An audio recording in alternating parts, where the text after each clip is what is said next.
One day in 1922, a man named Charles Osborne starts hiccuping. What he thought was a minor inconvenience became a nightmare. Those hiccups didn't stop.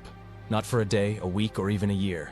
For the next 68 years, Charles lived with an unstoppable case of hiccups. Doctors tried everything, but nothing worked. His hiccups continued, up to 40 times a minute at their peak. It wasn't until 1990, out of nowhere, that they finally stopped. The real mystery? No one ever figured out why they started or how they stopped after so long.